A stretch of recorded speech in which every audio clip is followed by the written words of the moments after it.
السلام عليكم ورحمة الله وبركاته.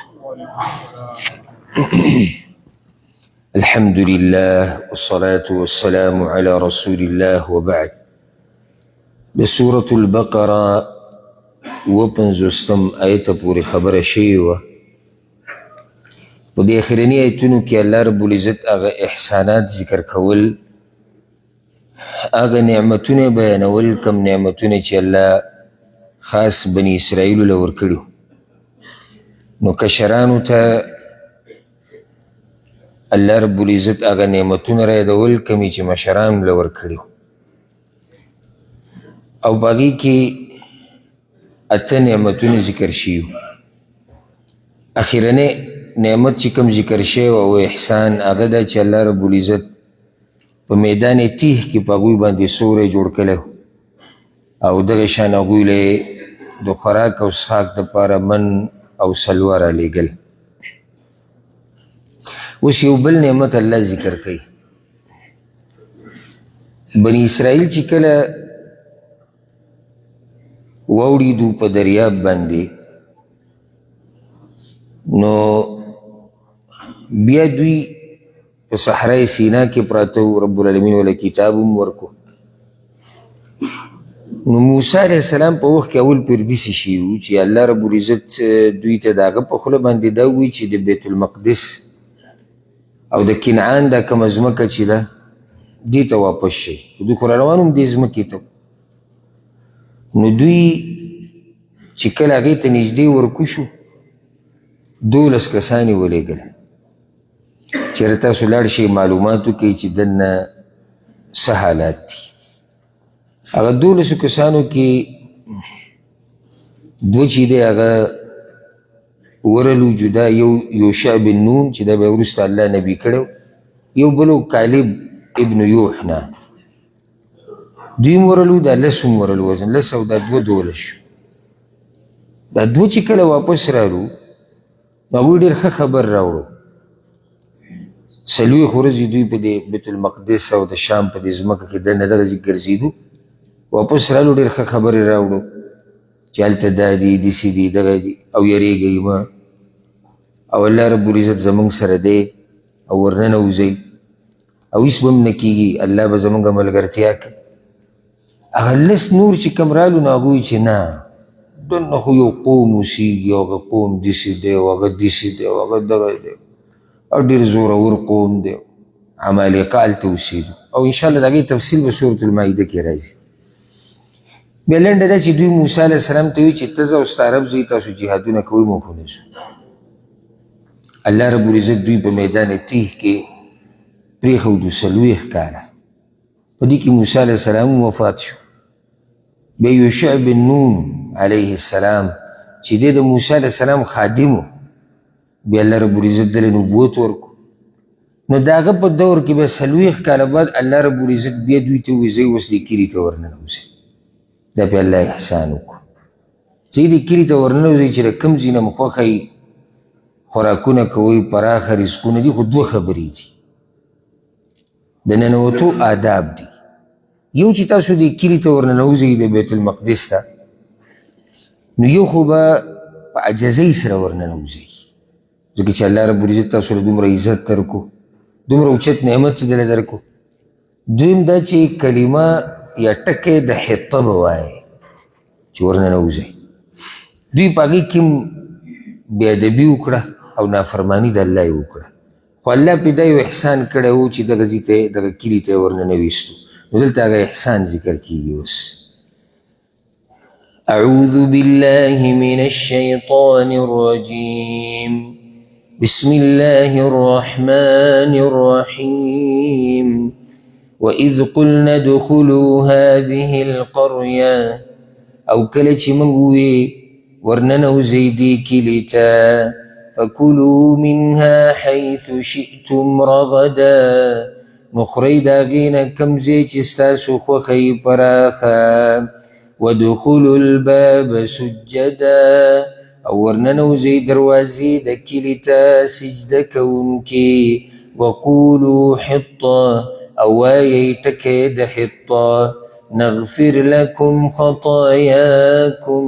من به وبخو تاسو ته ګناهونه ستاسو وسنزيد المحسنين او زر ده چې موږ به ډېر کو نیک عملو لره. وإذ قلنا ادخلوا هذه القرية ورننوځي دې کلي ته. دا دویم پیر دی. اول پیر خو د موسی علیه السلام په ژبه الله دوی ته ویلي، دوی انکار وکړو. اوس دا دویم پیر دی د یوشع بن نون علیه السلام دور دی او الله رب العزت دوی ته ورننوځي دې کلي ته. کلي کې بعض علما یو قول ذکر کوي، بعض بل مشهور دا دی او راجح هم دا دی والله اعلم چې دا بیت المقدس. سورة اعراف کې براشي الله وإذ قيل لهم اسكنوا هذه القرية، الله ته اوسیږئ دې کلي کې. نو دلته ته ورننوځئ. نو دلته هغه اولنۍ مرحله ذکر شوې ده. اول سړی ورننوځي نو بیا اوسیږي. نو دلته ته ورننوځي هلته ته اوسیږئ په دې کلي کې. او چې کوم ځای م خوښوي پراخ رزق ته خورئ د الله. وادخلوا الباب سجدا، خو ورننوځئ د کلي په دې دروازه باندې سجده کوونکي. بعض علما وایي دلته مطلب دا دی چې لکه سجده ولګوئ الله ته، چې ورننوځئ سجده ولګوئ. مشهوره دا ده چې دلته د سجدې نه مراد عجزي ده، یعنی چې ورننوځئ نو سرونه ټیټ کوي الله ته، لکه سړی چې عجزۍ کې روانې سر یې ټیټ کړی. رسول الله وسلم چې کله مکه فتح کړه او په سورلۍ باندې ناست و، نو دا سر یې دومره ټیټ کړی او کله چې ورننوتو چې دا ګیره د هغه په دا ګیره مبارک د هغه په خېټه باندې لګېده. دا عجزي ده چې یعنې موږ د دې لایق خو نه وو، خو الله رب العزت په موږ باندې دومره احسان وکړو چې موږ اوس هغه مکې ته ورننوځو او په دې کې زمونږ دشمنان اوسېدو، موږ یې مکې ته دننه نه پرېښودو. نن موږ ورننوځو دغه د الله عزت راکړو. نو داسې ټیم کې به عجزي کې الله ته، لویي به نه کې. نو دوی ته هم دا ویلی شوي چې تاسو ورننوځئ عجزي کوونکي. دویمه ده چې تاسو به ورننوځئ او کلمه د حطه به وایئ. دا ورسره فایده یاده کوي، دغه د جمعې ورځ وه، بعضو تاریخونو کې راځي.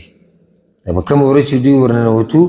دا د جمعې ورځ. وقولو حطه او وایئ حطه. حطه معنی دا ده چې توبه د الله نه وغواړئ، بخښنه. د هغوی په وخت کې دا کلمه د حطه داسې وه لکه موږ چې وایو چې استغفر الله، یا یو ذکر و د هغوی په شریعت کې چې تاسو حطه وایئ. معنی دا د حط عنا خطایانا، یا الله زموږ نه زموږ ګناهونه ورېجوه.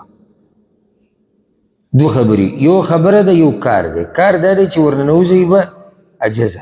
عجزي به کوئ. خبره دا ده چې تاسو به ورسره حطه وایئ، خو هغوی داسې کار ونه کړو. حالانکه الله ورته ووایي نغفر لکم خطایاکم، زه به دله ګناهونه وبخم. دویمه دا چې وسنزید المحسنین، موږ ډېرو نیک عملو لره. محسن نیک عمله احسان کوونکی. احسان یو د الله سره او بندګانو سره. د الله سره احسان دا دی چې ته داسې بندګي د الله وکړي لکه څنګه چې الله غواړي. احسان د بندګانو سره خو واضح دی.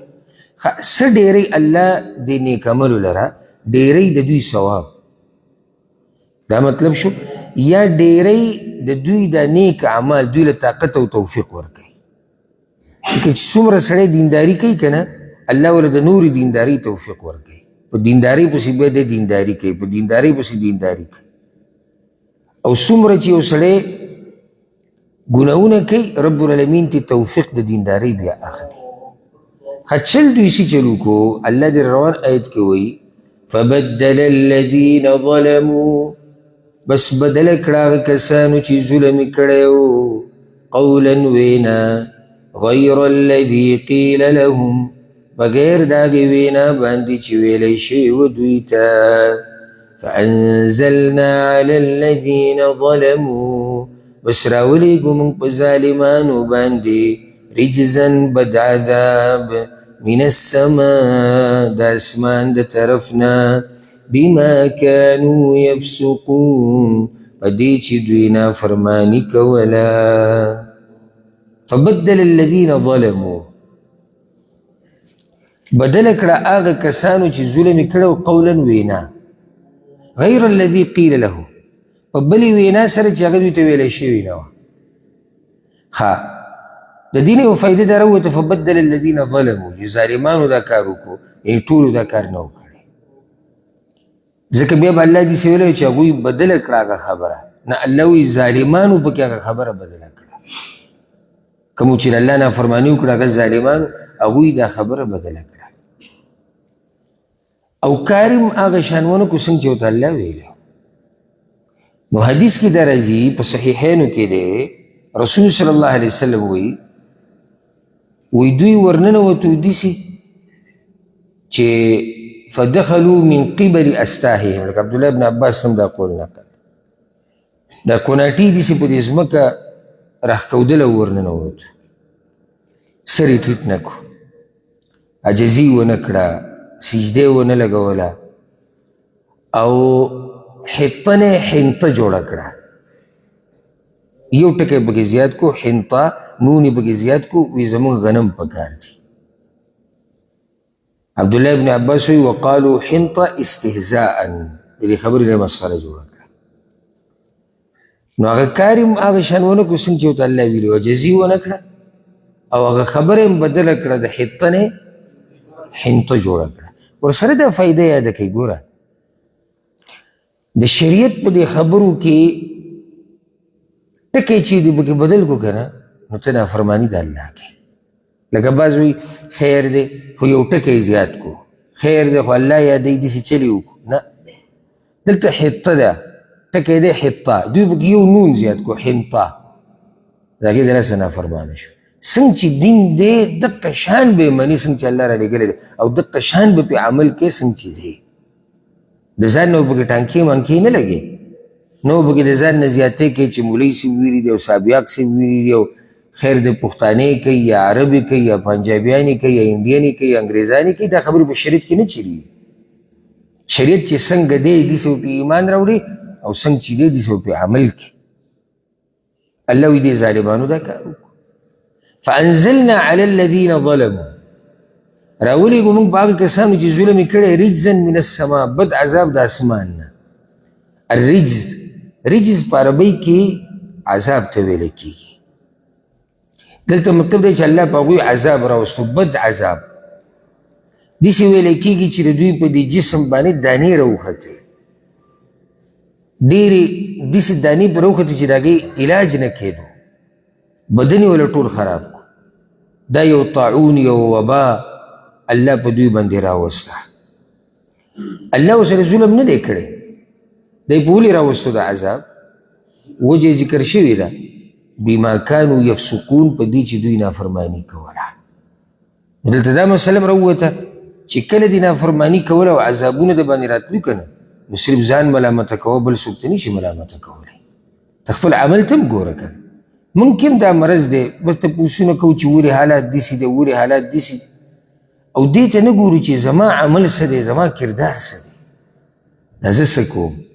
په دوی الله هسې خو عذاب نه راوستو که دوی دا خبره منلی وي. رب العالمین په احسان وکړو، د احسان په بدله کې دوی دا کار وکړو. لسم نعمت بل، وَإِذِ اسْتَسْقَىٰ مُوسَىٰ لِقَوْمِهِ، او کله چې اوبه وغوښتې موسی علیه السلام د خپل قوم دپاره، فقلنا اضرب بعصاک الحجر، نو اوی من ووهه په امسا خپلې سره کاڼې، فانفجرت منه 12 عینا، نو روانې شوې د هغې نه 12 چینې، قد علم كل أناس مشربهم، یقینا معلومه وه یا معلومو هر یوې ډلې ته خپل ځای د ګودر. دوی په میدان تیه کې رالو په موسی علیه السلام پسې، وی اوبه مونږ خو تږي شوي، اوبه نشتي. الله رب العزت دوی سره دا احسان وکړو. د دې نه یو فایده دا راوته، وی اذ استسقا موسی لقومه، او کله چې موسی علیه السلام وغوښتي اوبه د الله نه. نو ګوره کوم کارونه چې د الله خاص دي که نه، په دې کې د الله سره مخلوق نشي شریک کېدی، اگر که هغه انبیا دي. قبر ته سړی ولاړ دی، درګاه او دربار ته ولاړ چغې ورته وایي ماله دا راکړه ماله دغه راکړه هغه کار د الله وي. دلته اوس د موسی علیه السلام په لاس کې دا نشته چې هغه باران راووروي یا دوی له اوبه ورکړي چې څو پورې الله نه یې ورکړی. الله ورته بیا دا طریقه وښوه چې ته په دې امسا باندې دا کاڼی ووهه. دا یو معجزه وه. ښه دا کاڼی کم کاڼی و نو بعض مفسرین وایي چې دا یو کاڼی و دوی به ځان سره ګرځو په دې سفر کې. دا به دوی ځان سره په سفر کې ګرځو نو الله ورته وایي چې دغه کاڼی ووهه. د هغې نه 12 چینې روانې شوې او چې بل پیر له به بیا د امسا راواچوله نو هغه اوبه به ودرېدي. او بعض علما وایي چې نه الله ورته وایي چې یو کاڼی ووهه د دې ځمکې چې هغه هر کاڼی نو د هغې نه به اوبه روانې شي. او دا وایي 4 ګوټې کاڼی و نو هر طرف ته ترې څو چینې روانې شوې 3 12 چینې روانې شوې. وجه دا ده چې دا 12 قومونه وو چې په اوبو باندې جګړه نه راځي. او دا فایده زه هر کال له ذکر کوم په دې ځای کې چې کله ګودر او د خوراک ځای او دا قسمه ځایونه او کارونه جدا جدایي نو بیا اختلافات ډېر نه پیدا کیږي. نو کله چې شراکت کوي که نه زموږ د دې پښتنو چې را کوم شراکت دی لرونو نو په دې کې احتیاط ډېر زیات کوئ. موږ دا نه وایو چې جدا دي شي سړی جدا کېده په شریعت کې حرام نه دي. موږ دا هم نشو ویلی چې ګناه ده جدا کېده ځکه چې ذمهواري د سبا له به الله له جواب ورکول غواړي. خو که یو سړی اوسېږي هم یو ځای پای کې به د شریعت د حدودو پابندي پکار وي. د شریعت د حدودو پابندي اولنۍ پابندي هغه دا ده چې د پردې به خیال ساتلی کېږي. دویمه پابندي هغه دا ده چې د یو د حق د لاسه به د بل حق نه خوري ظلم زیاتی به پکې نه وي. بل داسې شراکت چې بلکل سړی یعنې د شریعت د حدودو نه پکې واوړي هغه سړي ته نقصان جوړوي. نو د هغې د لاسه به دا جنګ جګړې زموږ د پښتنو ډېرې دي. اگر که موږ ظاهره کې دا وایو چې نه نه نه نه نه نه نه پښتانه به مني خو هغه تا ته هم پته ده او ما ته هم پته ده او موږ له خو مسلې راځي ډېرې زیاتې نو موږ ته خو ښه پته ده او اکثر دا زړونه ډکې خو څوک وایي نه خو که معمولي دې راوګرواري او به خپله یو قصه شروع کړي. ځکه یو شراکت کې یو هدي یو ترتیبي اصول وي. زموږ اصول نه دي واضحه زموږ ترتیب نه دی واضح خو بس موږ شریک یو په هر څه کې. عجیبه شراکت ته چې نه اصول شتي نه شروط شتي نه څه قوانین شتي نه واضحه دی بس موږ لګیا یو. سبا له بیا ګټې جاخې جوړې شي یو وایي ته داسې بل وایي ته داسې. دا لازم راځي انسانان چې یو ځای اوسېږي دوی په منځ کې خبرې راځي. دا زه منم نه چې بلکل خبرې نه راځي. ها ښه به هغه چې هغوی خبرې ساتلي په زړه کې بهر یې ښکاره کوي. لازم چې بچي لوی شي ښځې کورونو کې ډېرې شي خبرې اترې دا ټسل مسل پکې راځي. نو په کار دا ده چې اصول د شراکت هغه صحیح پټي ښکاري چې موږ ژوند تېرو علی بینه یعنې په ښکاره لار باندې روان یو چې او دا طریقه ده سبا له به هېڅ مسله نه جوړېږي. نو ځکه ګوره الله رب العزت 12 چینې ورکړي چې د دوی اختلافات په دې ګودر نه راشي. اوس د هر قبیلې خپل ګودر دی اوبه تېز کوي. ښه دلته الله وایي فانفجرت روانې شوې د هغې نه 12 چینې او را به شي په سورة الاعراف کې الله وایي فانبجست هلته انبجاز ذکر کړی دلته انفجار دی. انفجار د اوبو نه چې اوله کې د کاڼي نه چې اوله کې د اوبه راوځي دې ته په عربۍ کې انفجار وایي. او انبجاز عفوا انبجاز چې دی د اوله کې اوبه راوتو ته وایي او فانفجرت بیا اخره کې چې د اوبه ډېرې شي هغې ته وایي. نو سورة الاعراف کې د اوبو د راوتو اولنی سر ذکر کړی دلته اخرنی او په دې فرقونو په دې خبرو به هله پوه شي چې کله ډوډۍ له زور ورکړي چې کله کښېني محنت وکړي او ځان پوه کړي په قرآن باندې. الله دې به موږ پوه کړي. کلوا واشربوا من رزق الله منگوی خوری اسکی در رزق دا اللہ نا ولا تعثوا في الارض مفسدین او مگرزی پزمکہ کی فساد کون کی نور دا اللہ نسب واری خوری اسکی اللہ اکبر خوراک سخاک تیار رازی سورے پیدے انبیاء پا منز کی دی اسمانی کتاب والا راگے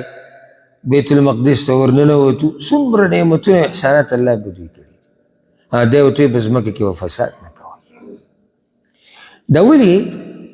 فساد خو عموماً تی من راگلی دا پا ہر حال خو خصوصاً چی کل انسان فارغی دے فساد دیر گئی چی کاری نہیں کنا نو دے اکثر با فساد کی واقعش ذکر تاسو گوری دی زوانانو تا دا کم چی نه سبقونه وی او نه کارونه کوي معاشره کې چې کلم فساد وګوري نو اکثر د دوی پکې لاسي پکې څه کار نشته مالدار دی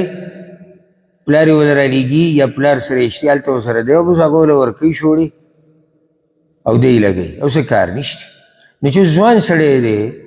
او هغه ته شوړه ښه مضبوطه میلاویږي او مال ښه ټیټ راځي او ارمانونه یې پوره کیږي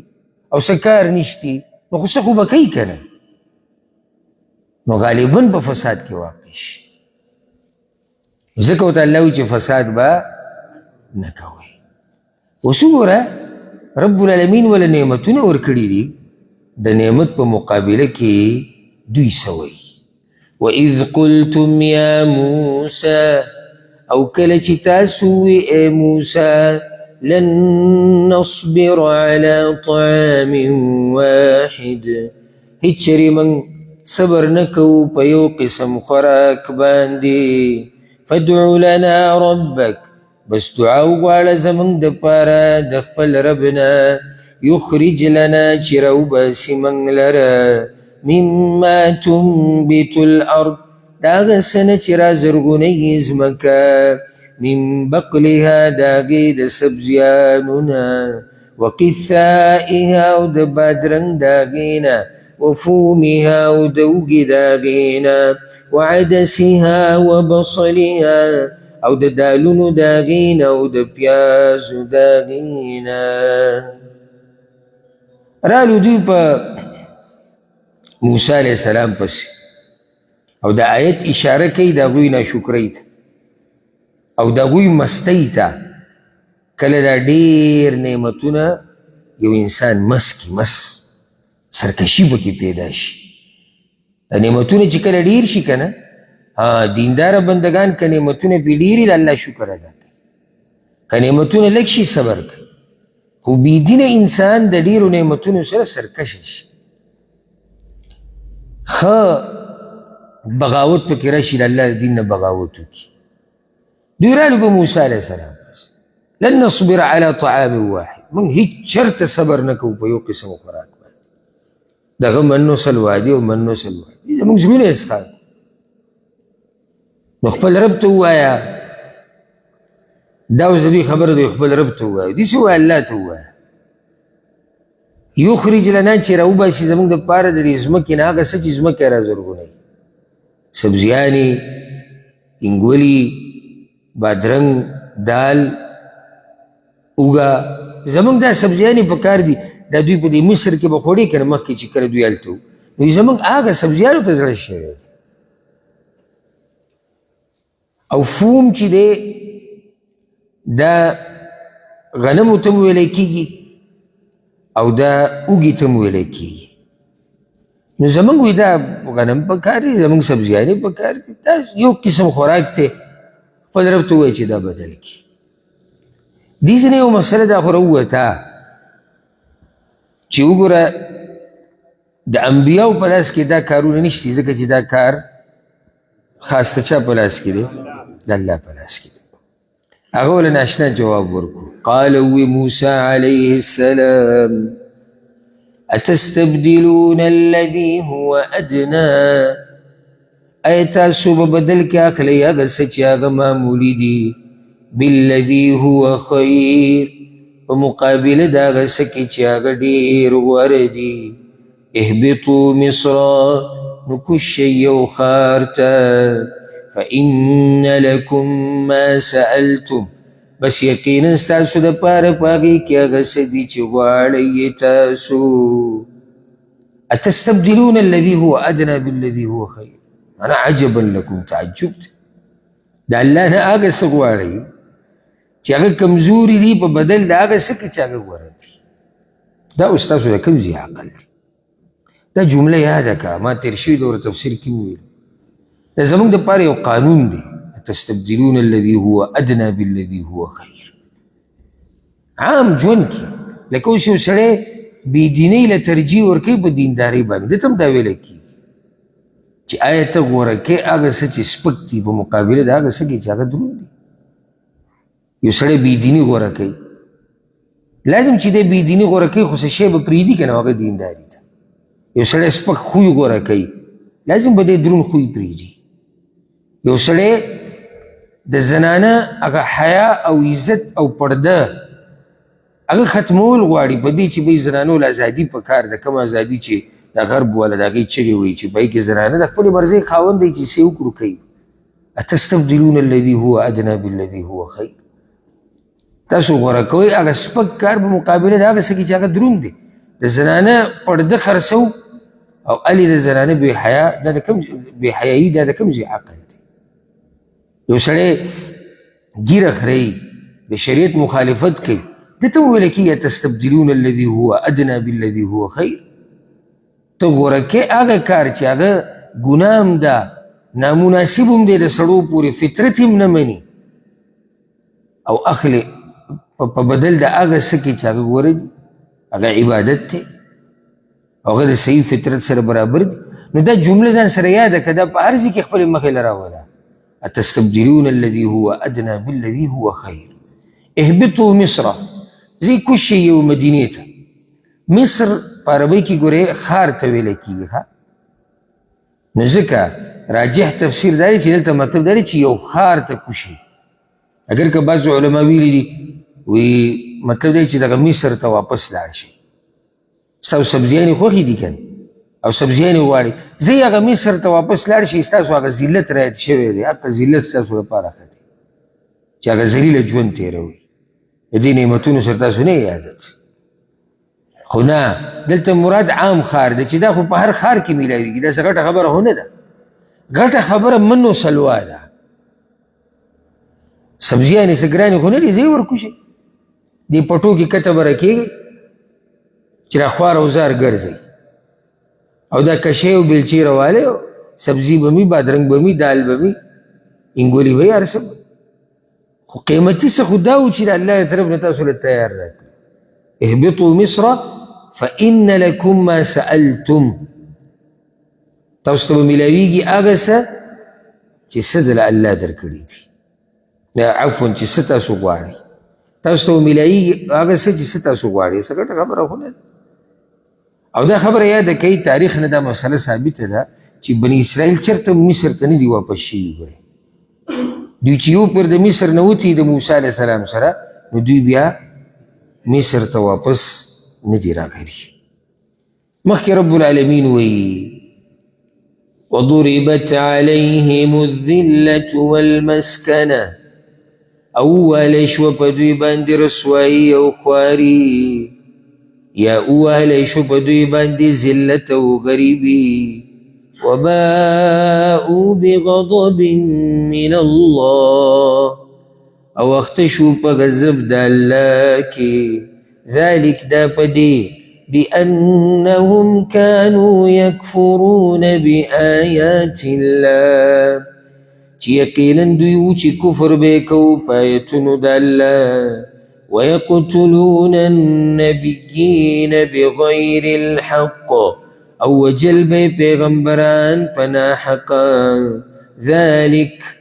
دا کفر ذلك بما عصوا دا کفر په دې وجو چې دوی نافرماني کوله وکانو یعتدون او دوی د حد نه تېروتونکي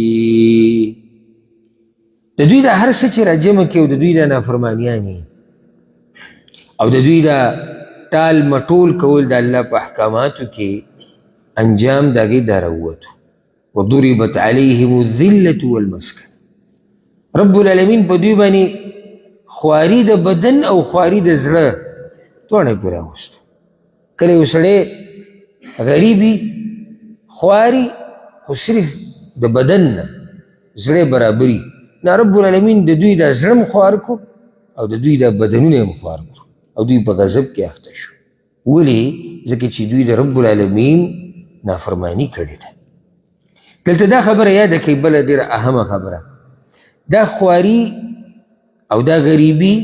او دا غضب په هغه کسانو باندې نه راغلی کوم چې د موسی علیه السلام سره وګورئ، دا په وروستنو بني اسرائیلو باندې راغلی دی. ځکه چې وروسته بیا د الله د ایتونو انکار شوی دی، انبیا وجلی شوي دي، تورات چې دی په هغې کې تحریف شوی دی. د دغه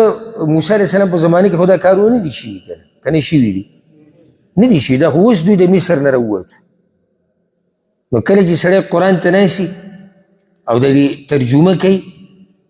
نو دې ته خیال نه ځي، دغه دا مطلب وي چې بس دوی د موسی علیه السلام سره وو، په دوی باندې ذلت راغی او په دوی غضب راغی او په دوی دا او دا. نه، دا وروسته په بني اسرائیلو باندې راغلي دي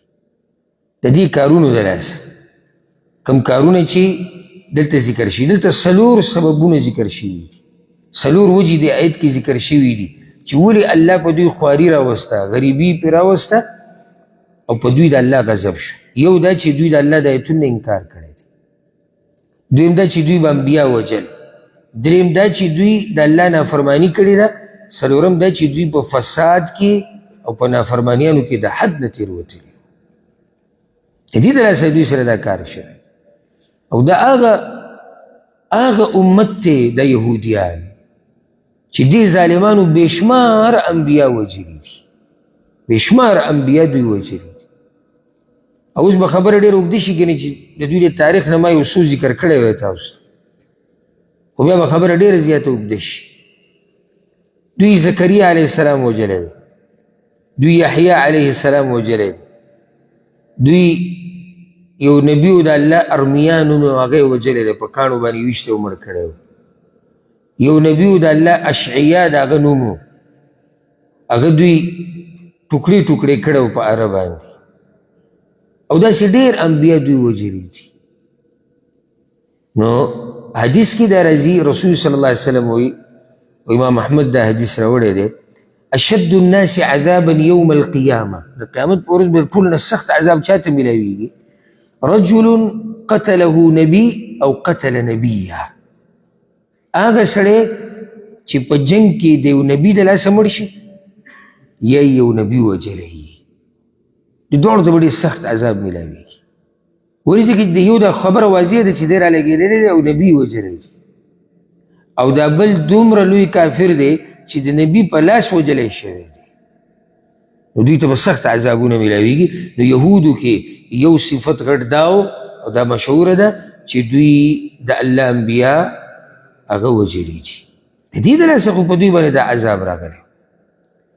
اوس الله رب العزت په دې روان آیت کې دا خبره ذکر کوي چې نومونو له اعتبار نشته. اعتبار هغه څه دی؟ هغه عمل نه دی.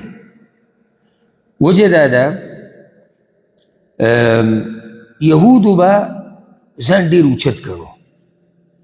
او دا به وي موږ د الله خاص خلک یو، موږ چاڼ کړی شوي یو، موږ د الله دوستان یو، موږ د الله زامن یو، دا خبرې به یې کولې. الله پې رد کوي چې دې له اعتبار نشته. د الله په نس قیمتي څوک دی هغه ذکر کیږي. ښه، دغه شان د بني اسرائیلو تذکره وشوه، اوس الله رب العزت یو عام حکم ذکر کوي چې په دې کې ټولې فرقې دننه راځي، ټولې فرقې. نو الله وایي ان الذین آمنوا، یقینا هغه کسان چې ایمان یې راوړی دی، والذین هادوا او هغه چې یهودیان دي، والنصارى او عیسایان دي، والصابئین او صابیان دي، من آمن بالله والیوم الآخر، چا چې ایمان راوړو د دوی نه په الله او په ورځ د آخرت، وعمل صالحا او عمل یې وکړو نیک، فلهم اجرهم عند ربهم نو د دوی دپاره اجر د دوی دی په نزد د رب د دوی ولا خوف علیهم او نه به یې سیره په دوی باندې ولا هم یحزنون او نه به دوی غمجنه کیږي اعتبار نومونو له نه دی چې دا جي یهودی دی او دا جي نصرانی دی نه نه عمل ته به کتی کیږي دې کې زموږ د ټولو دپاره درس دی په اسلام کې دننه چې کوم مذهبونه جوړ شوي دي یا تنظیمونه جوړ شوي دي یا ډلې جوړې شوي دي نو کامیابي او تاوان دا د دې په دې نه دی چې څوک په دې ډله کې دی نو دی به کامیابي څوک چې په هغه ډله کې دی هغه به تاواني موږ به عمل ته ګورو چې عمل څنګه دی او دا زموږ دې طرفونو ته د بر صغیر طرف ته د دې ډله بازۍ فتنه د تنظیم بازۍ فتنه د هلته ډېره ده مذهبونه د فقهي مذاهب په دې کې تعصب یو بل ته کافر ویل دې حده پورې خبر رسېدلې ده نو دا فتنه زموږ طرف ته ډېره ده هر سړی دا وی کامیاب هغه دی چې څوک زما په ډله کې دی څوک چې زما په تنظیم کې دی اگر که هغه د الله یو بېدینه بندی خو دی کامیاب په دې دی ځکه چې دی زموږ په تنظیم کې دی وي او یو ښه دینداره سړی به هغه به د دوی په نظر کې سپکي ځکه چې هغه د دوی په مذهب کې او دوی په تنظیم کې نه دی زموږ د تنظیم او د مذهب او د نوم سره کار نشته موږ عمل ته ګورو او که چېرته دا خبره موږ عملي کړه رب العالمین به موږ د ډېرو اختلافاتو نه وساتي یو سړی وایي زه حنفي یم بس زه د ټول نه اوچت یم بل وایي زه شافعي یم زه د ټول نه اوچت یم بل وایي زه مالکي بل وایي زه حنبلي نه په دې ته نشي اوچتېدی چې ته حنفي ها که ته صحیح تابعداري د رسول صلی الله علیه وسلم کې نیک عمل کې او عقیده دې توحید بیا ته کامیابي دغه شان بیا راشه دلته چې کومې فرقې جوړې شوي دي بیا نور یو سړی وایي زه دیوبندی یم زه کامیاب یم بل وایي زه بریلی یم زه کامیاب یم بل وایي زه مماتی یم بل وایي زه حیاتی یم بل وایي جماعت المسلمین کې بل سوی بل سوی او که څوک دا م وایي چې زه سلفي یم په قرآن او حدیث باندې زما عمل دی موږ د هغه وخته پورې د ده د دعوه رښتینې نه ګڼو څو پورې چې دی په رښتیا په قرآن او حدیث عمل نه کوي صرف دا نوم ځان ته ویل چې زه سلفي یم ځکه زه په قرآن او حدیث عمل کوم دا کافي نه دی چې څو پورې در سره عمل نه وي یعنې ته برید تاوی را تاوی زما عقیده د توحید ده نه عمل په کار دی په نومونو کار نه کیږي موږ الحمدلله بندگان د الله یو دا دین هغه موږ ته را نصیب کړی دی انبیا یې رالیږلي دي کتابونه یې رالیږلي کامیاب حقه دی چې د دغه انبیاو د دې کتابونو په لار روان وي نومونه نشته زنده آباد او مرده آباد دا چغې چغارې چې والی کېږي دا ټولې فتنې دي ټولې فتنې دي وګورئ دې ملکونو ته د خلیج ملکونو ته بیا خصوصا دې ملک ته دلته د دې خلکو منځ کې تاسو اختلافات لیدلي ډله بازیان یې لیدلي مذهب پرستي هم دلته لیدلې ده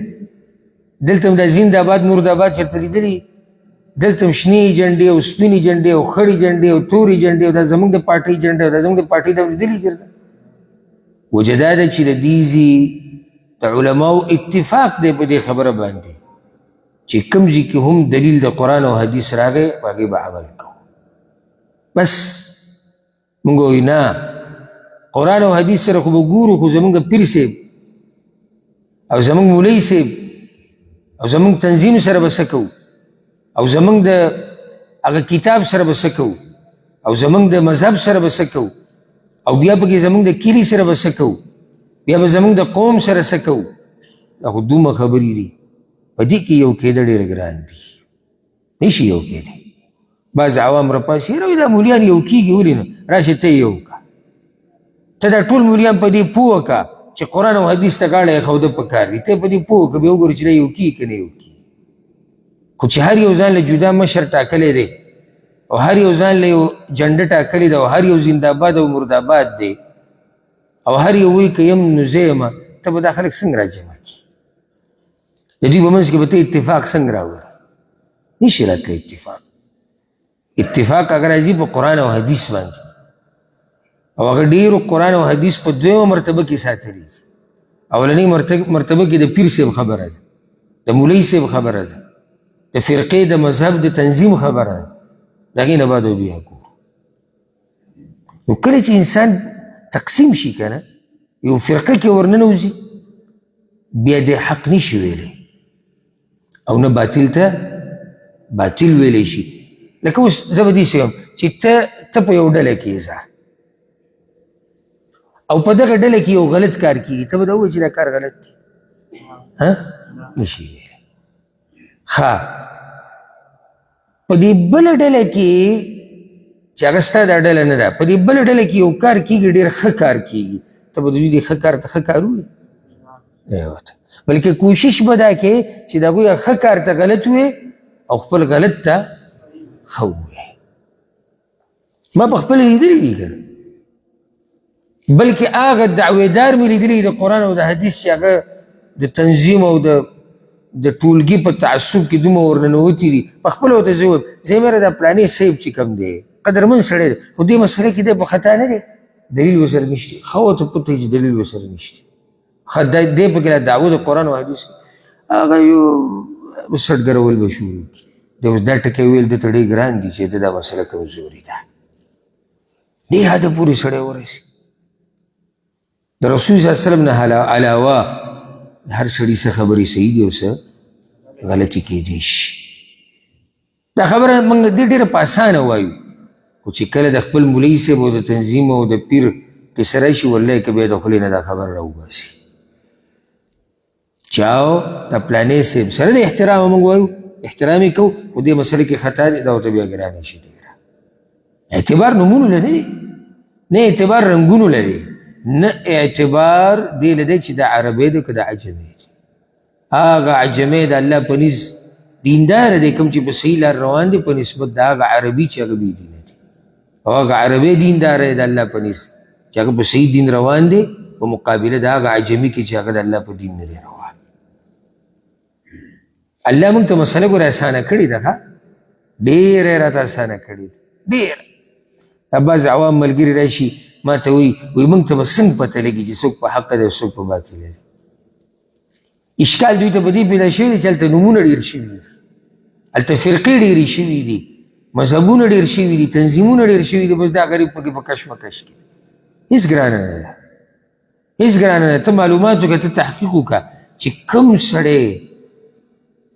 دلیل له ترجیح ورکوي او په دلیل پسې روان دی، په قرآن او حدیث پسې، تا ته به د هغه د خبرو نه پته لګي، د هغه د عمل نه به تا ته پته لګي، د هغه د مخ نه به تا ته پته لګي، د هغه د کردار نه به تا ته پته لګي چې دا سړی حق بیانوي.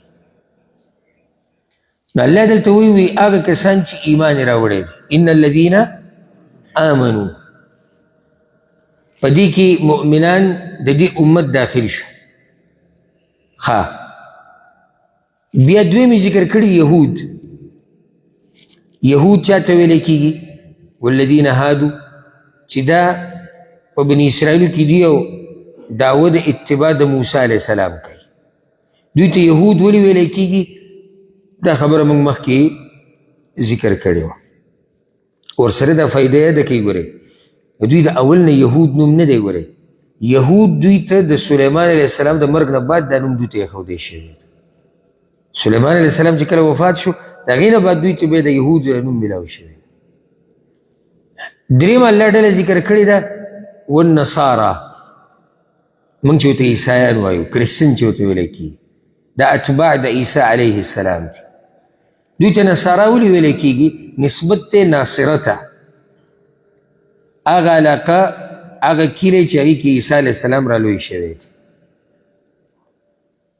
او هغه ځای چې د هغې نه مریم وتې و بیت المقدس ته تلې وه،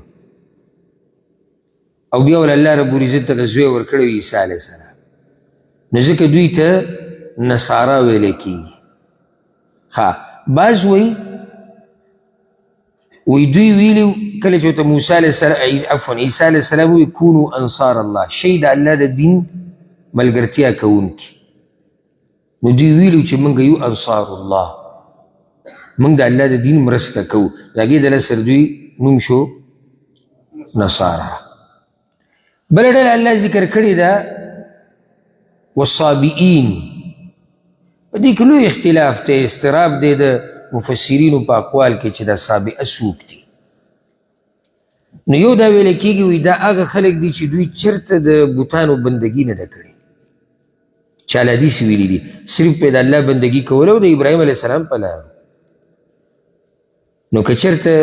دغه یي نو بیا خو دا موحدین دي. نو دوی ته به صابیان ولې وي؟ ځکه چې دوی د قریشو دغه دین نه منو، د مشرکانو دا دین نه منو، نو دا صابیان شو. بعض علما وایي دا یو قوم و چې دوی به د ستورو او د نور او د سپوږمۍ بندګي کوله. که ابراهیم علیه السلام قوم کې دا مرض و نو دا هم هغه خلک دي، د هغوی په لار باندې روان. بعض وایي د دوی هېڅ دین نه و، صابیانو هېڅ دین نه و. او ځکه ګوره قریشو به چې کله به څوک مسلمان شو نو هغه ته به یې څه وي؟ صابي. وایي د ده هېڅ دین نشتی، د دین پرېښود، د پلار نیکه لار چې به دې پرېښوده نو هغه ته به یې صابي وي. وایي د ده دین نشتی، د دین پرېښودی. لکه څنګه چې نن سبا څوک حق قبلوي که نه او په توحید باندې او د رسول وسلم په تابعداري نو هغه ته وایي د مذهب پرېښودی دی، دا غیر مذهبه دی. دا ټکی ډېر خطرناک دی. ګوره دا غیر مذهبه دی. موږ خو ګوره غیر مذهبه کافر ته وایو، موږ غیر مذهبه کافر ته وایو. نو مسلمان ته څنګه غیر مذهبه وي او بې مذهبه؟ یو سړی وایي زه مسلمان یم، بل ورته دا بې مذهبه دی. عجیبه ده. هغه وایي زه مسلمان یم، نو خو چې مسلمان شو مذهب اسلام دی که نه؟ څنګه مسلمان ته بې مذهبه وي؟ څنګه مسلمان ته غیر مذهبه وي؟ الغرض صابیان دا هم یو فرقه ده. الله رب العزت وایي په دوی کې چې چا هم ایمان راوړو صحیح، درې شرطونه دي. په دوی کې چې چا هم ایمان صحیح راوړو، داسې ایمان لکه څنګه چې الله غواړي، کامل او شامل. دویم ایمان په ورځ د آخرت وي،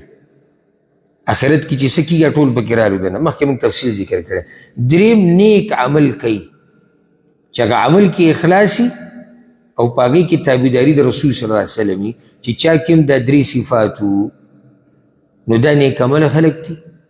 د الله په نزد د دوی دپاره ډېر لوی اجر دی، نه به په دوی یری نه به دوی غمجنه کېږي. بس خبره ختمه شوه. نمونه ټول لاړو راله. درې خبرو ته ګوره، ایمان په الله باندې صحیح ایمان، داود ایمان ډېر خلک کوي. ایمان په آخرت باندې او نیک عمل. چې چا کې دا درې کارونه وو الله وایي دغه زما په نیز صحیح مسلمان دی، دغه د اجر لایق دی، دی د عزت او د قدر وړ دی. بس. او نه به په دوی یری نه به دوی غمجنه کي. دا خبره موږ مخکې ذکر کړې ده چې دا یره او غم ختمېده دا څنګه یي، دا خبره مخکې ذکر شوې ده. ښه، اوس الله رب العزت په دې روانو آیتونو کې 22 نافرمانیانې د یهودو ذکر کوي. 22 نافرمانیانې به ذکر کېږي. اوس نعمتونه ذکر شو، د تېر شویو آیتونو کې نعمتونه ذکر شو. اوس په نعمتونو پسې به د دوی نافرمانیانې ذکر کېږي. رب العالمین ویل دا غواړي تا ته، خلاصه دا شوه چې وګوره الله ورسره څه کړي دي او دوی څه کړي دي. الله ورسره احسان کړی دی، دوی نافرمانیانې کړي دي. پکې دا خبره یاده کړه. داسې نه چې ستاسو ذهن ته دا خبر راشي چې بني اسرائیل ټول داسې وو، نه، ښه خلک پکې وو، خو اکثر یې داسې وو. نور ښه خلک پکې وو، د انبیاو ملګرتیا یې کړې ده، انبیا یې ځانونه قربان کړي دي، الله یې راضي کړی دی، ښه دینداره خلک پکې وو. او دا خبره الله په سوره العمران کې کړې ده، رب انشاءالله وایي لیسو سواء، ټول یو شان نه وو، ښه خلک پکې وو. ښه، اوس د دوی اولنی مخالفت ذکر کېږي چې د الله رب العزت نافرماني پکې کړې ده. وَإِذْ أَخَذْنَا مِيثَاقَكُمْ، او کله چې موږ اغستې وعده ستاسو نه، ورفعنا فوقكم الطور، او چت کړی و موږ په تاسو د پاسه تور غر، خذوا ما آتيناكم بقوة من اوی واخلی اغا کتاب چی من تاسو تدر کڑی دے پا طاقت سرا واذکروا ما فیه اور آیات کئی اغا سچ پدی کی دی لعلکم تتقون دا دید پارا چی تاسو کی تقوی راشی. کله چې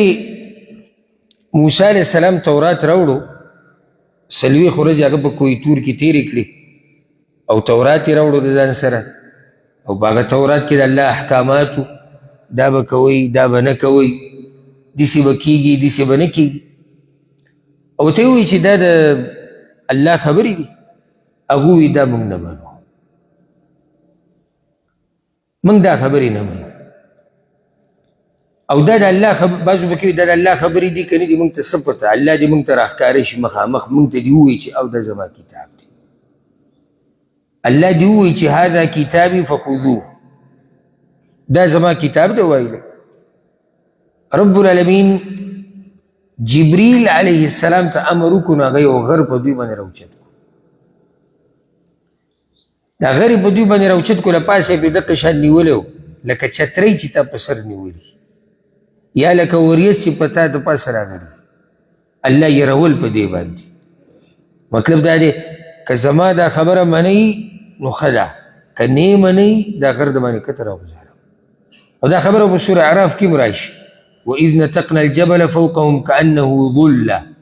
الله یې موږ په غر د پاسه کو داسې لکه چترۍ چې راپاسې یا وریځ وظنوا أنه واقع بهم او دوی په دې یره کې وو چې بس دغه دی دا غر په موږ باندې راولیدو والا دی نو دلته ورته الله وایي وإذ أخذنا میثاقکم کله چې ما واغستو لوزونه ستاسو لوزونه یې ته د څه اخیستي وو چې تاسو په تورات باندې عمل کوئ تورات راوړو که موسی علیه السلام نو په کتاب باندې ایمان راوړه دا لوز دی په الله باندې ایمان راوړه لوز دی چې او یا الله چې ستا له طرف نه کومه خبر راځي زه به یې منم نو د دوی نه هم دا لوزونه اخیستی شي بیا کتاب راوړی شو دوی دا موږ نه منو رب العالمین په دوی باندې غر راوچت کو الطور طور په عربۍ کې ګوره هغه غر ته ویلی کېږي چې په هغې باندې شینوالی شین غر ته طور ویلی کېږي او دوی ته وویلی شو خذو واخلی ما آتیناکم دغه کتاب چې درکړی دی ما تاسو ته بقوه په طاقت سره طاقت په عربۍ کې عمل ته وایي ښه بقوه مطلب څه دی عمل پې وکوي په عمل سره والی دا مطلب نه دی چې دا کتاب داسې په زور راکاږئ نه دا کتاب والی په طاقت سره مطلب په عمل پې وکوي یاد یې کوي بیان یې کوي نورو ته یې ورسوئ دا ټولې خبرې په دې کې دننه راغلي کله چې رب العالمین په دوی باندې دا غر راوچت کړو که نو دوی په زړونو کې یره پرېوته نو دوی سجده ولګوله د یرې نه په سجده را پرېوتو او هغه سجده هم د مخ په یو طرف ولګوله ځکه چې وایي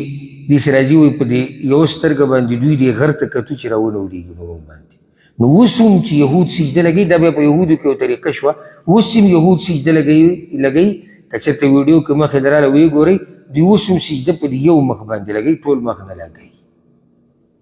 ولې اوس ولې داسې کوي نو دوی وایي د دې سجدې د لاسه الله زموږ نه عذاب لرې کړی و زموږ مشرانو سجده داسې ولګوله الله غر راګزار نه کړو په هغوی باندې نو بس د دې نه یو طریقه جوړه شوه اوس چې کله هم دوی سجده لګوي نو په دې نیم طرف یې لګوي دا نیم مخ یې اخودی نیم داسې کوږ یې لګوي ته مخ کېدي په ځمکه باندې او یو سترګه یې داسې بروي دغه شان سجده دوی اوس هم لګوي نو الله ورته وایي دا کتاب والی عمل پې وکړي واذکروا ما فیه او په دې کې چې څه دي هغه رایات کوي په دې کې چې کوم حلال او حرام دي په دې کې ترغیب و ترهیب دی په دې کې لوزونه د الله سره چې کوم شوي دي هغه دي دا رایات کوي زمونږ دپاره دلته فایده یاد یې کوي زمونږ دپاره فایده قرآن صرف دې دپاره نه چې ښکلی او راښکلی ووایي په دې کې چې څه دي په هغې ځان پوه کول غواړي څنګه چې الله هغوی ته ویلي چې دې کتاب باندې ځان پوه کوي عمل پې وکوي دقه شان خبره موږ ته هم ده چې دا کتاب په طاقت سره غواړي او په دې عمل وکړي او په دې ځان پوه کړي وي چا قریب یو کس له تلاوت نه ورځي نو هغه به پوه سي موږ ډېر شاته پاتې یو او موږ کې زه اشاره پښتنو ته کوم موږ پښتانه د قرآن د زده کړې په باب کې ډېر شاته پاتې دې کې شک نشته زموږ سره محبت دی او زموږ دا محبت هم عجیبه محبت دی قرآن سره هم ښه ډېر محبت دی خو پوهېږو پې نه چې په قرآن کې څه دي ښه محبت ورسره کوو سر پې قربانو ځان پې قربانو بچي پې قربانو خو پوه پې نه یو چې دې کې دننه څه دي د دې لپاره مال هم لګوو دې دپاره ځمکې هم ورکوو د دې دپاره بچي هم وقف کوو د دې دفاع هم کوو د دې دپاره هر څه ته تیار یو دې کې شک نشته خو بدبختي هم دا ده چې پوهېږو پې نه چې دې کې څه دي نو زه وایم چې دا دومره قرباني مونږ ورکوو لکه قرباني به ورنه کړو چې دې ته کینو وایو دا راته ګرانه شوې ده سر قرباني وګوره دومره غټه قرباني ورکوو خو لږ وخت ورکړه دې ته کینه وایوره بس دا راته ګرانه ده چې دې ته به کینو او دا به ورو په دې به ځان پوه کوو ورسېدې زما په خبره که نه بیدار اوسئ درس کې توجه قرآن ته ساتئ چې به پوهه شئ او زه دا ستاسو دپاره یو سړی دومره وخت ورکوي او دی په څه پوهه نه شي نو دا ډېر لوی تاوان دی ډېر لوی تاوان دی یو دا طریقو کې چې کله درس وشي الحمدلله دا خو نشر کېږي او خورېږي دا درس بیا یو پیر دوه اورئ خیر دی اگر که ستاسو په علم کې به وي ګستاخي ماپ بې ادبي ماپ تاسو به پوه یې خو نه بیا هم دي چې کله ناکله یو پیر دوه اورئ نو دا به تاسو ته رایادېږي دا به تازه کېږي دا خبرې به بیا ستا د ذهن نه نه وځي لعلکم تتقون دې دپاره چې تقوادار شئ یا لعلکم تتقون د دې دپاره چې بچ شئ زما د عذابونو نه نو دې نه فایده راووته که غواړې چې د الله د عذاب نه بچ شي نو کومه وحي چې د اسمان نه راغلې ده هغه به زده کوې په هغې به عمل کوې او که غواړې چې تقوادار شي نو په دې کتاب به عمل کوي هسې داسې تقوادار هم چېرته لیدلی دی چې تقوادار یي او په قرآن عمل نه کوي کیدای شي نشي کېدی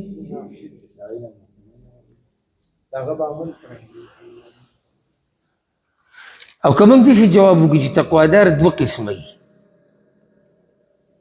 تقوادار دوه قسم یو تقوادار په نیز د الله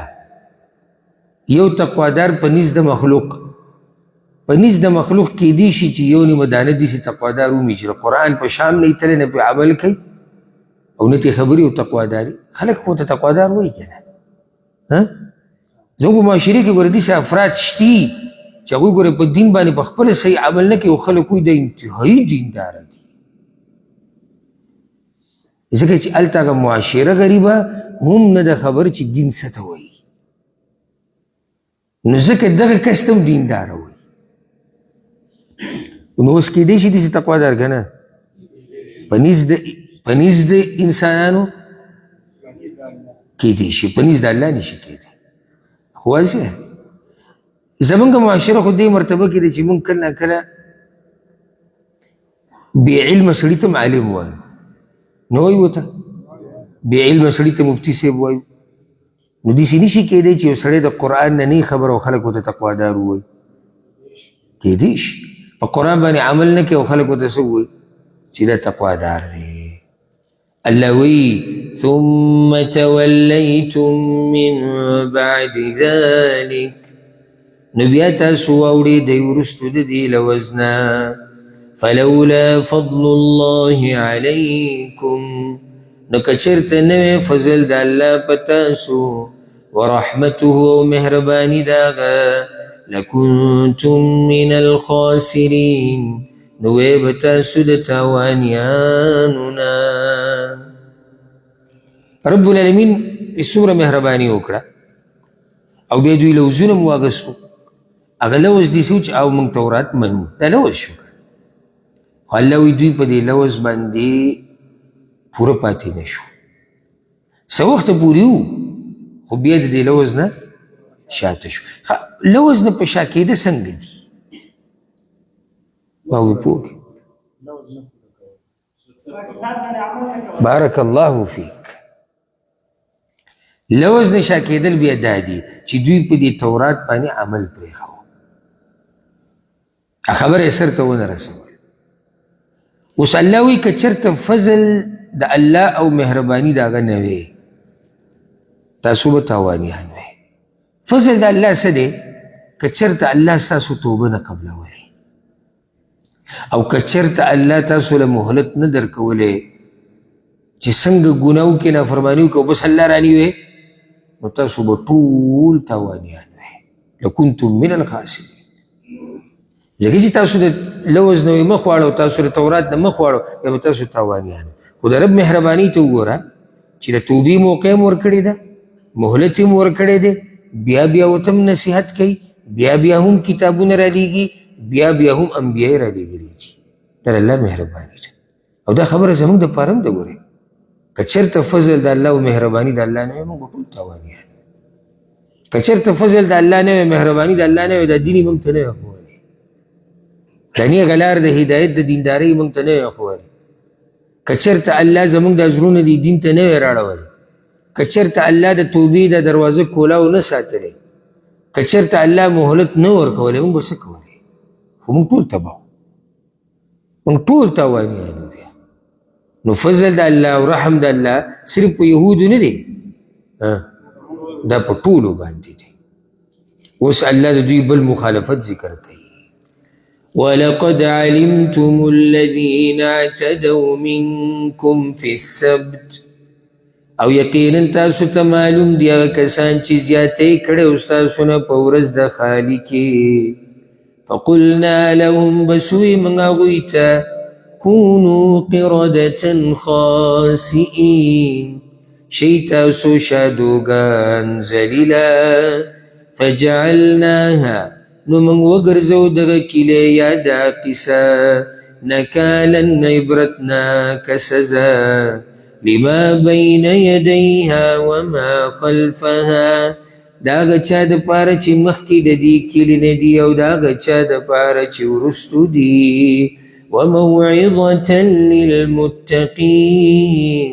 او نصیحت دپاره د تقوا والو. دا قصه خو مشهوره ده.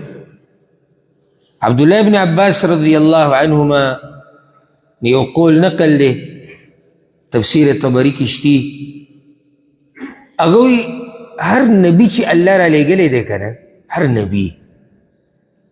نو هغه نبی ته یې دا ویلي دي چې ته د خپل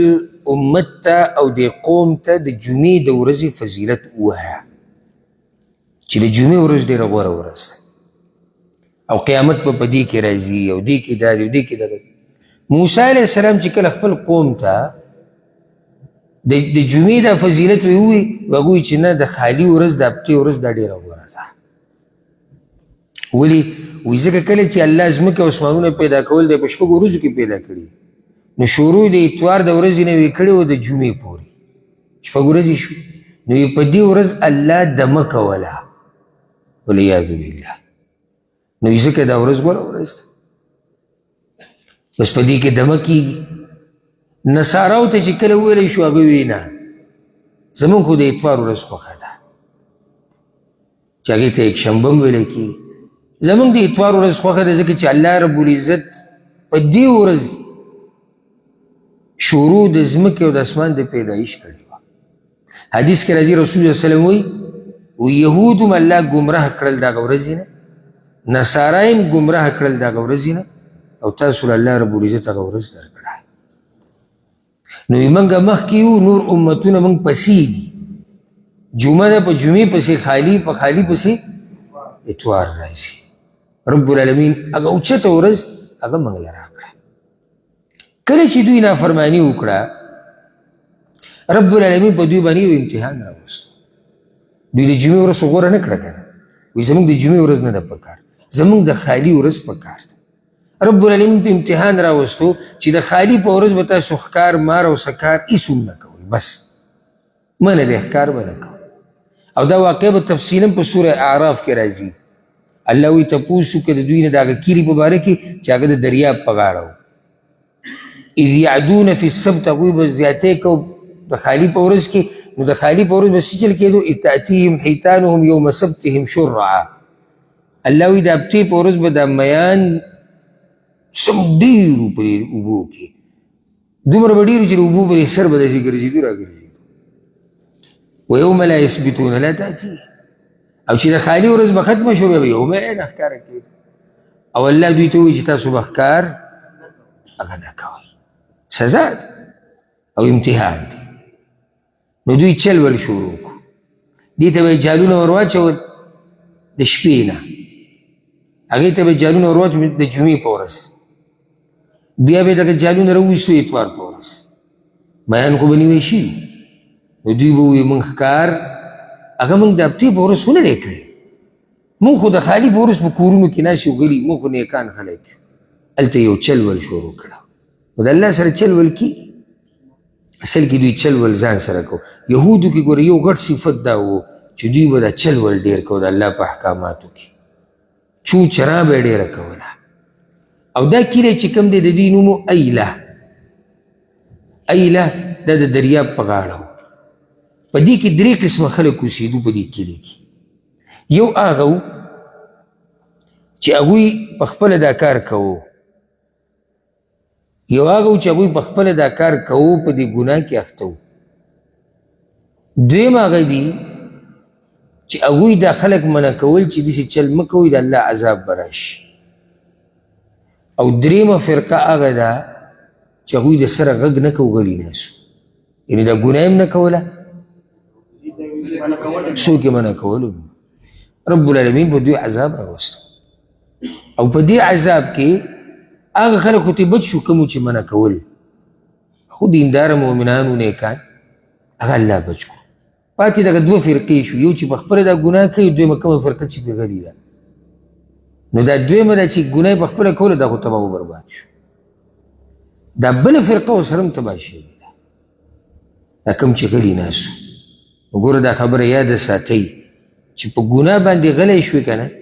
او چاته دې دا نه وي چې دا کار دی غلط دی او په ده د الله عذاب راغی ته به ورسره به کوم راګېرېږي خپله غاړه به ازادي کې په دې طریقې سره چې ته به په ګناه باندې رد وکړي او را به شي انشاءالله سوره اعراف کې دغه یوې ډلې دې بلې ته ووایي وایي تاسو ولې دا خلک منع کوئ دوی ګوره خبره نه مني نو هغوی ورته مني که نه مني خو چې زمونږ خو یو عذر د قیامت پورې جوړ شي که نه چې یا الله موږ ورته ویلو چې دا کار مه کوئ الله په عذاب راوستو څه عذاب و شادوګانې ته الله جوړ قردة خاسئین ذلیله خنزیرانې ته جوړ کړو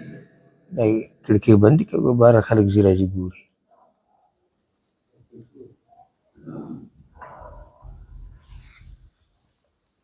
الله مسخ کړو او دا مسخ حقیقي مسخ و حقیقي الله رب العزت د دوی نه چې دی شادوګان جوړ کړي و خنزیران د ځوانانو نه وله شادوګان جوړ کړي د مشرانو نه وله خنزیران جوړ کړي بیا دا مسله یاد ساتئ چې دا مسخ دا کوم چې الله په دوی باندې راوستی و دا 3 ورځې یا 7 ورځې و د هغې نه بعد دوی مړه شو دغه خنزیران دغه شادوګان چې هغه اصل کې انسانانو خو الله مسخ کړي دوی 3 ورځې یا 7 ورځې و د دې نه بعد مړه شوي دي او نه دوی خوراک کړی دی نه اسخاک کړی دی او نه د دوی نسل پیدا شوی دی او دې باره کې ښه صحیح حدیث دی په صحیح مسلم کې دی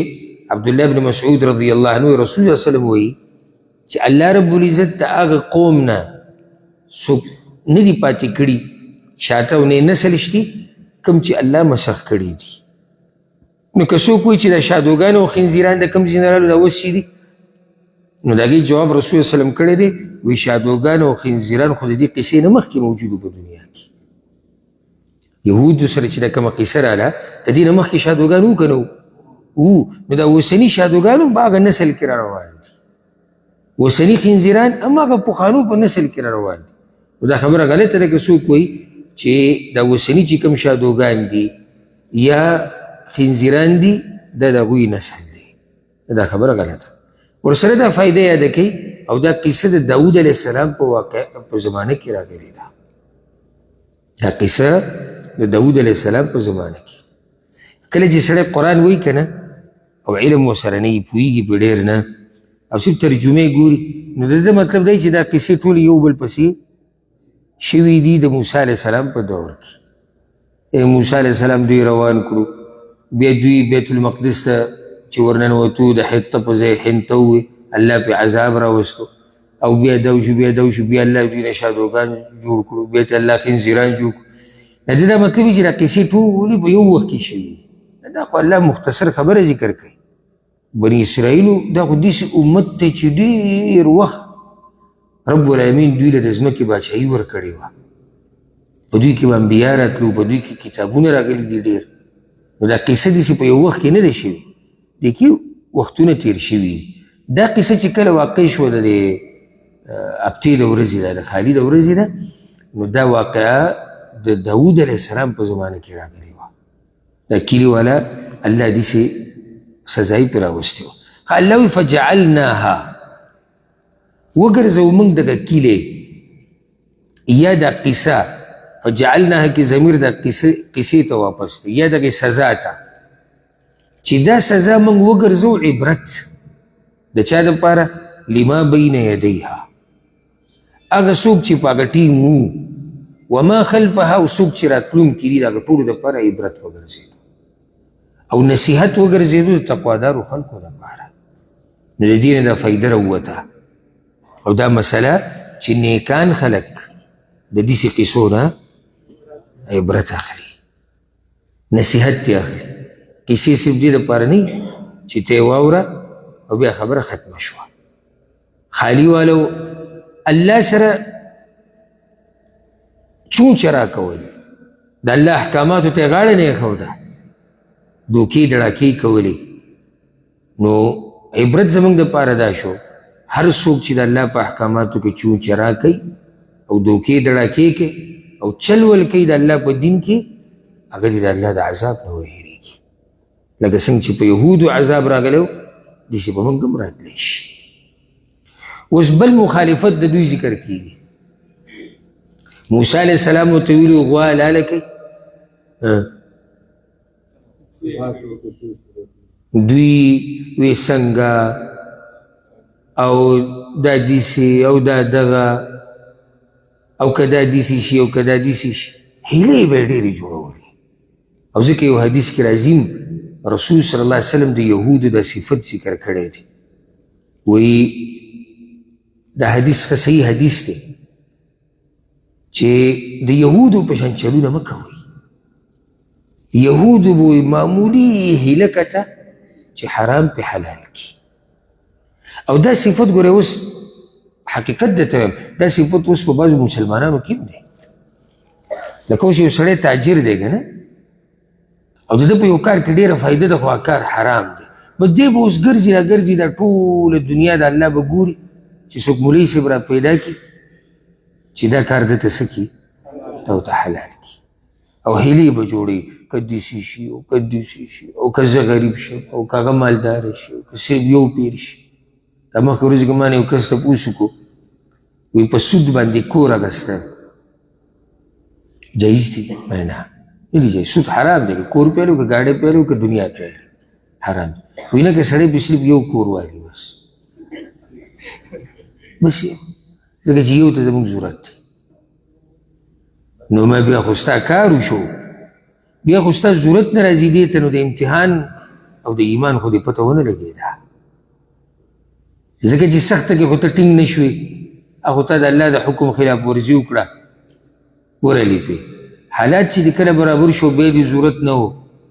نو اوس به ستا د ایمان څنګه پته لګي کور خو تا واغس یا یو سړی وي یو ګاډی بعض وي نه که دا سړی غریب وي مطلب سود حرام دی مالداره باندې غریب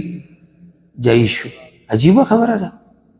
زموږ د دینداري دا اوس غریبۍ او مالداري پورې تړلی شي لکه د مصر یو مفتي و هغه دا فتوا ورکړې و ما ته اورېدلی و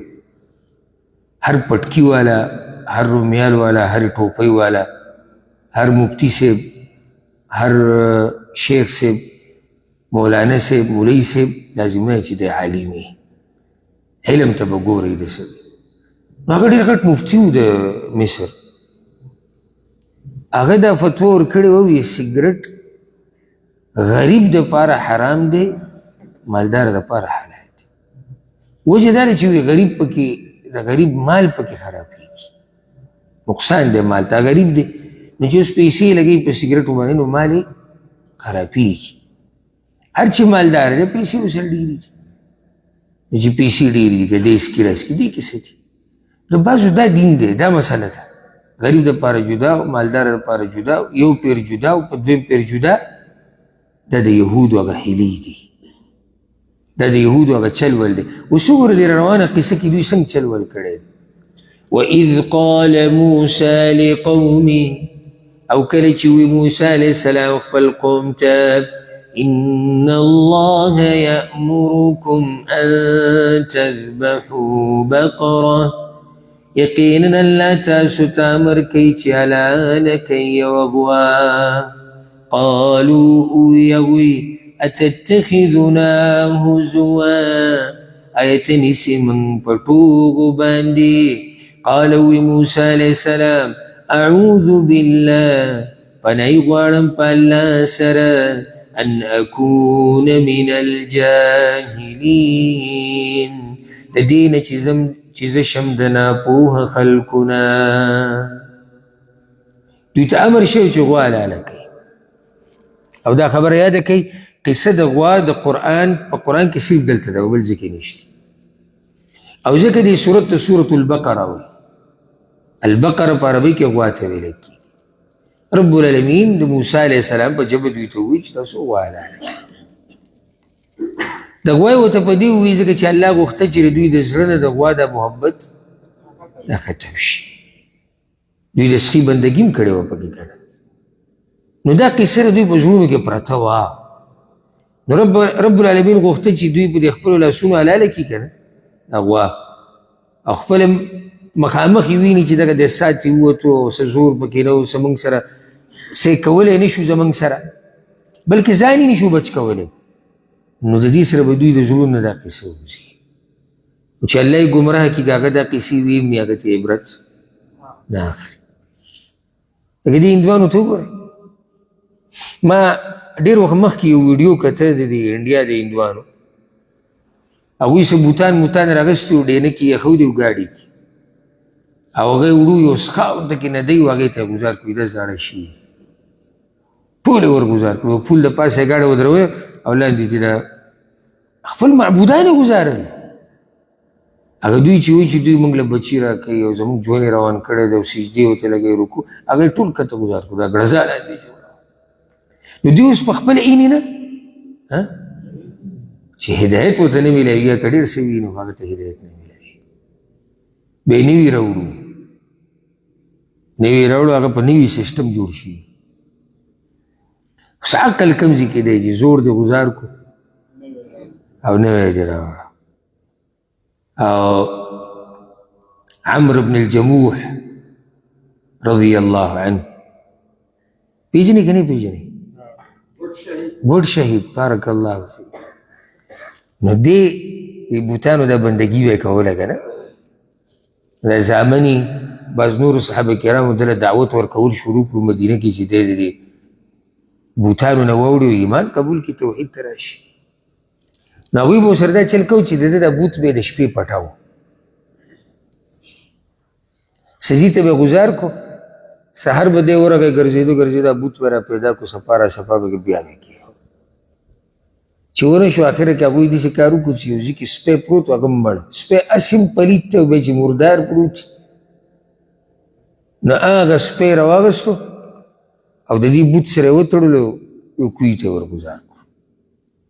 دی چې راپاڅېدو ګرځېدو چې چی شو بوت چی شو. چې ویې کتو هغه کنده کې پروت دی یا کوهي کې پروت دی او سپی ورسره تړلی شي.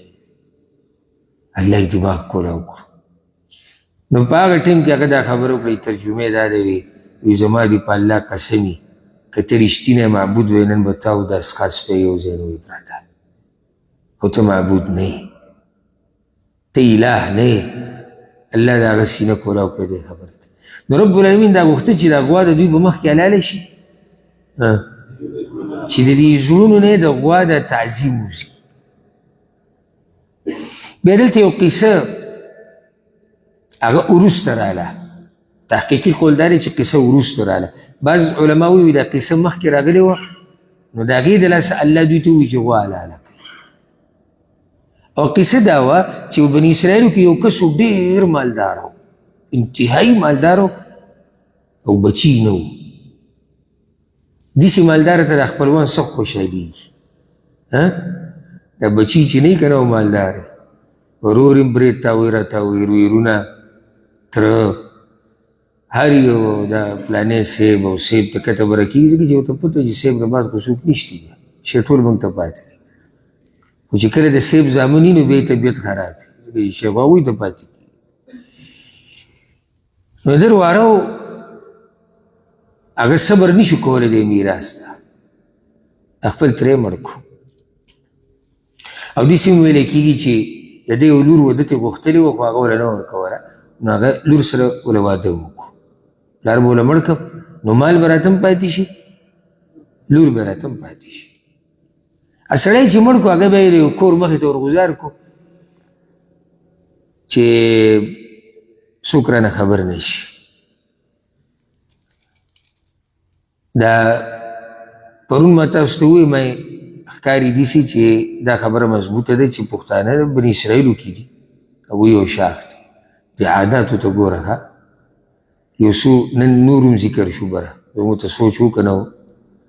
او پرون هم ذکر شو، دې ته هم ګوره. دا قصې هم من کې شته، مرګ دپاره وجل نشته،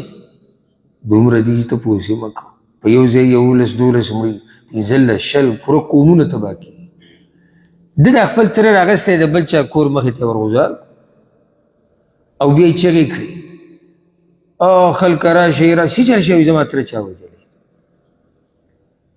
زما له خو زه خو به بدل علم، زمونږ خو دغه یو تره و او موږ خو هغه ته نه شو، هغه زمونږ د پلار په ځای و، هغه زمونږ د سر سوری و او دا ځوانه خفه کوو زمونږ به د دیت نو وجلی چا دی؟ وایي دې محلې وله وجلی. ولې؟ ځکه چې هغه سړی وي دلته پروت. موسی علیه السلام پسې بیا خبره لاړه چې داسې اختلاف راغلی دی، پته نه لګي چې دا سړی چا وجلی دی. الله هغه ته ووایي چې د غوا څه برخه دې مړي باندې ووایي، دی به خبره پخپله وکړي. نو اوس دلته بعض علما دا وایي دغه قصه مخکې راله د دې قتل ده، نو بیا الله موسی علیه السلام ته وایي چې ته ووایه دوی ته چې غوا حلاله کړي،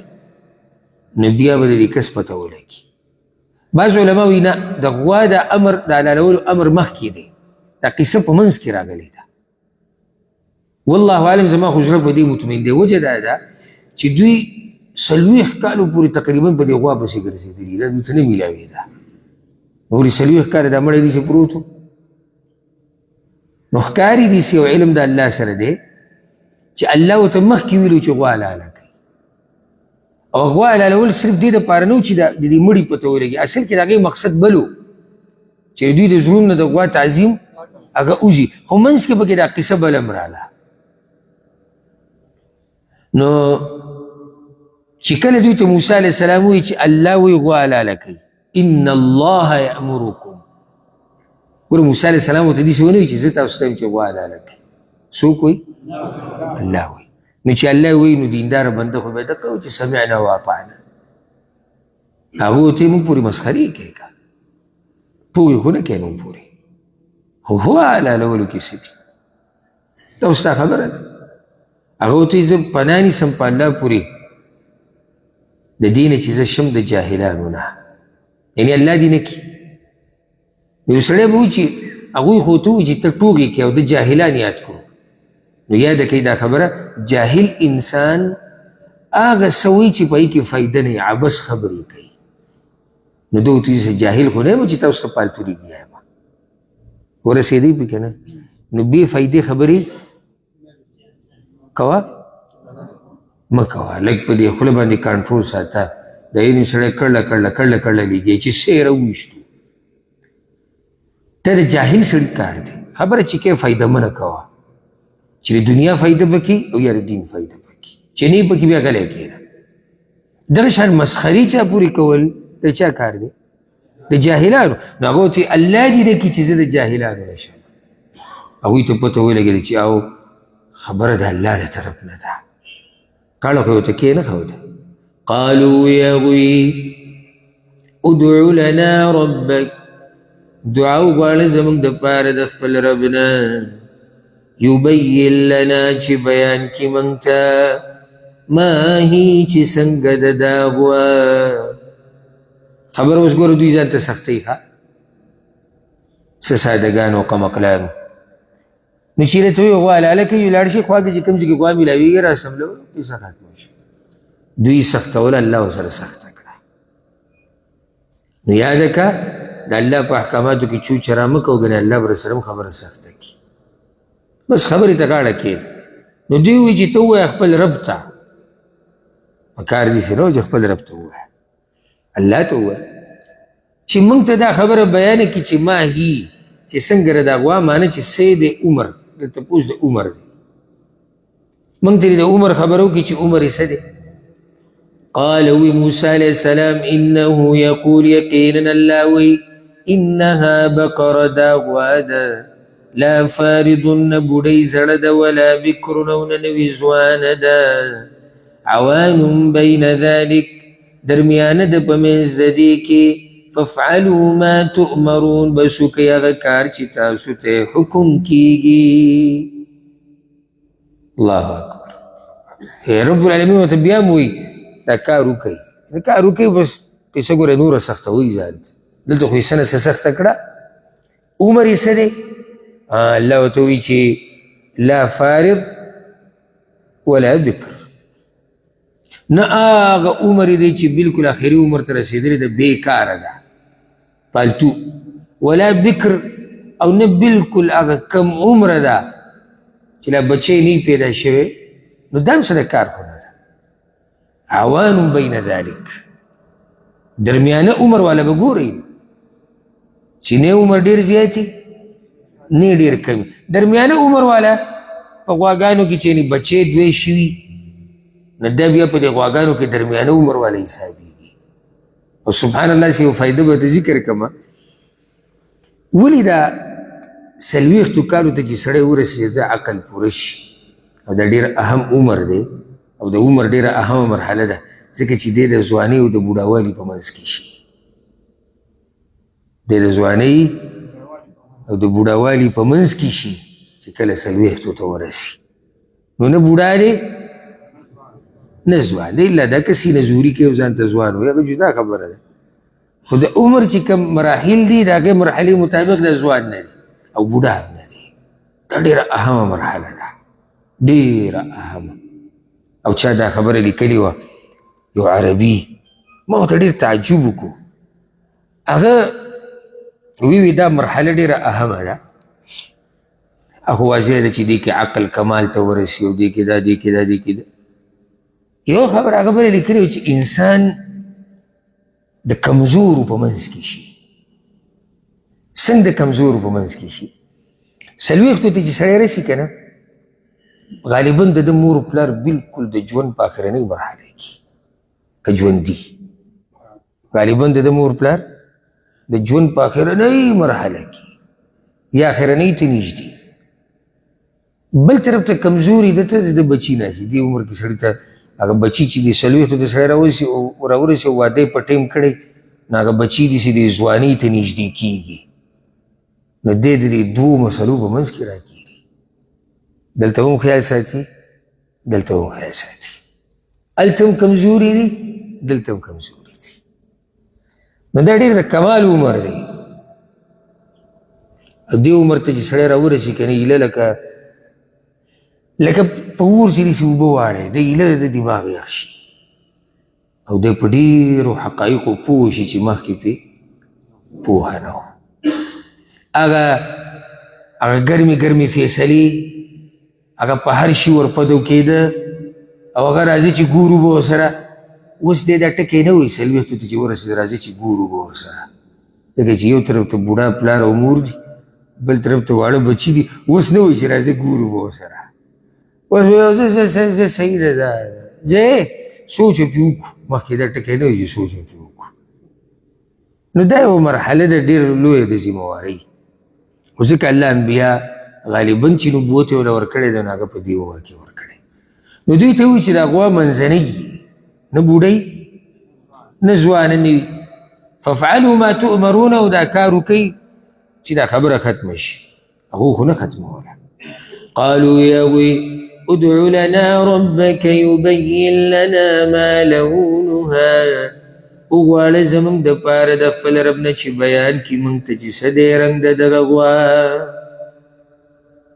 عمر واضح شو اوس خبره څه کې پاتې شو رنګ کې دا یو نیم سړی راشي که نه داسې تپوسونه شروع کړي چې ته به ورته حیران شي کبیل پرس او کبیل پرس او کبیل پرس رسول الله وسلم وی ګوره حلال واضح دي حرام واضح دي د بعضو خبرونه وی الله غلی شوی دی ستاسو په تاسو د مهربانۍ د لاسه نو په هغې پسې مه ګرځئ که دا یو نیم په هغه خبرو پسې ګرځي هغه الله چې دی غلی شوی دی الله ته خو یاد و خو الله چې غلی شو چې د بندګانو ته څه شي اسانه نه نه موږ به هم حقه ګورو که دا دیسي او که دا دیسي او که دا د یهودو صفت دی څه چې راته ویلی شوي دي او څومره راته ویلی شوي دي دقې شانې کوه خبره ختمه شوه اسانه دوی وی رنګ یې څنګه دی قال وی هغه انه یقول یقینا الله وی انها بقرة صفراء چې یقینا دا یو غوا د زیړ رنګ واله فاقع لونها خالص دی زیړ رنګ د هغې تسر الناظرین خوشحاله کوي کتونکو لره د غوا رنګ به صحیح صفرا ها معمولی زیړ نه هسې صفرا فاقع لونها خالص زیړ خالص زیړ به دا رنګ به بلکل صفای تسر الناظرین چې خوشحالۍ کتونکو لره ادې نه دا فایده راووته چې زیړ رنګ کتونکي خوشحالۍ دا واضحه خبره تجربه کې هم ده اور سړي به دا محسوسه کړي دې رنګونو کې هم کمالي هر رنګ خپل یو اثر یې ګورئ ښه سپین رنګ ته چې سړی وګوري نو هم سړی د نظر پې د سړي داسې ښه لګي په دې سپین رنګ باندې سړی پکې دروند ښکاري ځای پې ډېر ښکلی ښکاري ځای پې پراخه ښکاري کوم کور کې چې سپین رنګ یې دغه کمرې پراخه او بیا شین رنګ د ونو بوټو ده سترګو ته آرام ورکوي سکون ورکوي سور رنګ سړی ډېر تنګوي سور رنګ سړی ډېر تنګوي او ساډوبي په سړي راولي تور رنګ سړی بیا ښه تنګوي نو هر رنګ کې الله رب العزت کمالات اچولي دي دوی خبره په دې ختمه نه کړه نه نه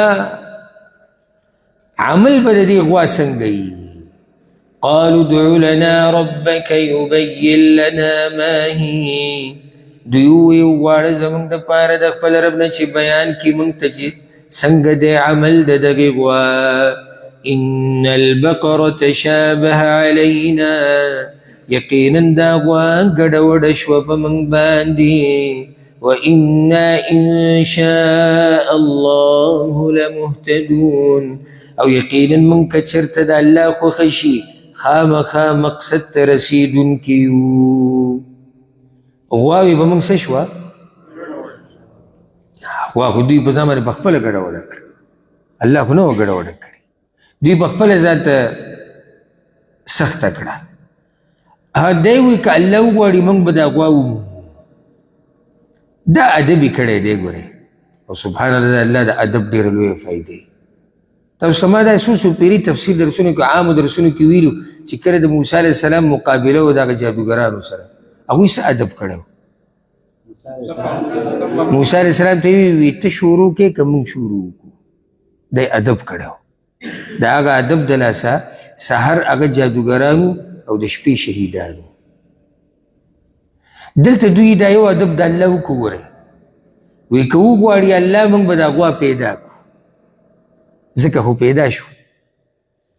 ځکه خو پیدا شوه او که چېرته دا یو روایت کې هم راځي که دوی دا انشاء الله نه وی ویلی نو دوی به ټول عمر دا غوا نه وی پیدا کړی نو دا پیدا یې په دې کړه چې دوی څه ووایي انشاء الله یې ووایي دا یو آیت به ووایو چې دا قصه ختمه شي سم خیال دی دوی سبا بیا د منځ نه شروع کول غواړي قال وی موسی علیہ السلام انه یقول یقینا الله وی انها بقرة لا ذلول یقینا دا یو غوا ده چې نه دې سټ اړولی شوی د دې هېڅ کار پې نه دی شوی غاړه د کار د وجې نه ده وتلې تثیر الارض چې ځمکه اړوي ولا تسقي الحرث او نه اوبه کوي فصل لره مسلمة لا شیة فیها روغه رمټه ده هېڅ داغ پکې نشتي دا اوس عمل دی د دې غوا داسې غوا به ګورئ چې غاړه یې نه وتلي غاړه وتل مطلب چې ځمکه پې نه اړولی شوي فصلونه پې نه خړوبه کېږي د اوبو دپاره نه دی استعمال شوي دکه غوا به راولي او داسې چې هېڅ داغ پکې نه لا شیة فیها هېڅ عیب داغ به پکې نه مسلمه به راولي بلکل روغه رمټه قالوا الآن جئت بالحق دوی اوی وستی راوړو پوره بیان یا دوی اوی وستی راوړه رښتیا خبره په دې خبره ګورې بعضو مفسرینو لیکلي وي په دې خبره دوی کافران کیدو دا د کفر خبره ده ګورې د اوسه پورې د دروغ ویسه خو دا جاهلان مسلمانان دا جاهلان مسلمانان او یا که دوی داسې ویلي چې وستی پوره بیان راوړو نو بیا هم دوی په دې خپله خبره کې غلط دي ځکه چې ولې د اوسه پورې بیان نیمګړی اوسو پوره و خو تاسو نورې مطالبې کولې که نه دې مطلب دا دی دوی بیا په دې غوا پسې ګرځېدو وایي 40 کاله دوی په دې غوا پسې ګرځېدلي دي 40 کاله دا غوا دوی یو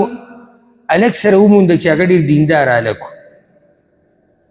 او داسې راځي بعضو آثارو کې چې د ده پلار مړ شوی د یتیمو پلار یې دا وصیت کړی چې دا غوا چې خرڅوئ نو د دې ریټ به دی چې د دې دا سرمن د سرو زرو نه چې ډکه کړي دغه ریټ دی او بعض دې قصه کې لږه تبدیلي هم کوي خو خلاصه دغه ده چې دوی ګرځېدو دغه ماشوم یې را پیدا کړو اصله دقه غوا وه نه ځوانه نه بوډۍ نه پې څه کار شوی دی ټکه زیړه صفا رنګ دی هېڅ عیب پې نشتي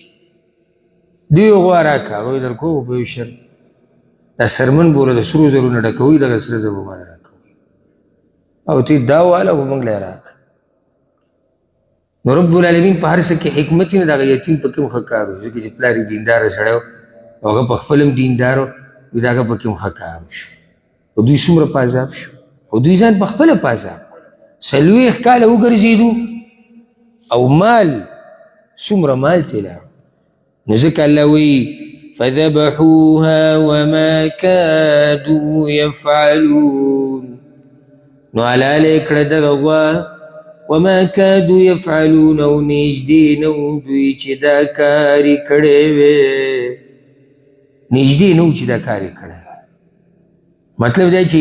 دې ته داسې تیار نه و مزه یې نه وه خو هلته دوی به تپوس کوو الله به جواب رالېږي دوی به تپوس کوو الله به جواب رالېږي دوی به تپوس کوو الله به جواب رالېږي اخر دا چې هغه یې څه په سلګو هغه کار هغه یې وکړو الله وایي داسې کوو یې نه نو دا د دوی یو بل مخالفت ذکر شو سبب انشاءالله شروع کوو د 2 آیت نه او چې ستاسو ذهن کې موږ به ګوره بیا قصه نه ذکر کوو چې د هغه مړي سره څه چلو شو هغه به سبا ذکر کوو الله رب العزت چې موږ د الله د نافرمانۍ نه وساتي او الله رب العزت موږ له په دین باندې د پوره عمل کولو توفیق راکړي هذا والله اعلم وصلى الله وسلم على نبينا محمد